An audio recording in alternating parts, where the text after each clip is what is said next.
Hey guys, wanted to answer a few questions that I get commonly on this and clear up a few things that I stated in other videos. So first, this is my M&P Compact M2.0.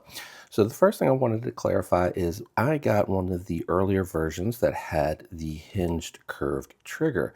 So I went ahead and picked up an Apex trigger kit to get the flat face trigger and adjust the poundage to my particular liking. So that's the most common question that I get.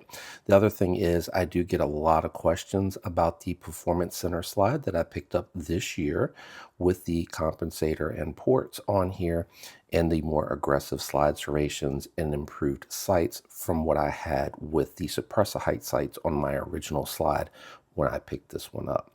The other thing is I've had this Holosun 507C red dot for 3 years. It has operated flawlessly and I have never been caught with it dead. I replace it once a year, so that's an easy thing for me. No, you cannot co-witness with this particular red dot, but this is not my concealed carry weapon. Admittedly, when I picked it up initially, I had flirted with the idea of carrying this as a concealed weapon. The other upgrade a lot of people don't catch is I actually have the Ed Brown extractor on here. Very nice extractor.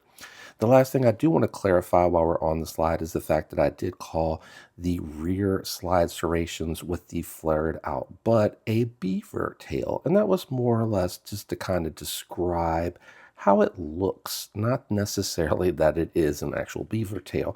But I like to point that out because if you have weak fingers and you're trying to grip here, it gives you a little bit of extra leverage if you come back with the thumb and the finger and grab onto that to slide it.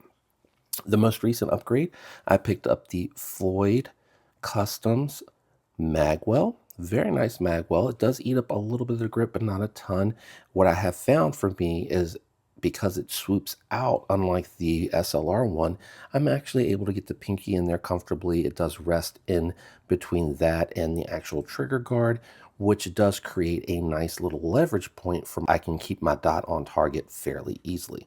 I also picked up the Floyd mag base plate to go with the actual magwell. As you can see, it gives a little bit of a place in case it gets stuck for you to kind of pick up. It adds a little bit of weight, so it helps with the magazine dropping more clearly, and it does give just a little bit of a bevel on there without being too aggressive. So if you did want to carry this, it doesn't stick out too terribly far.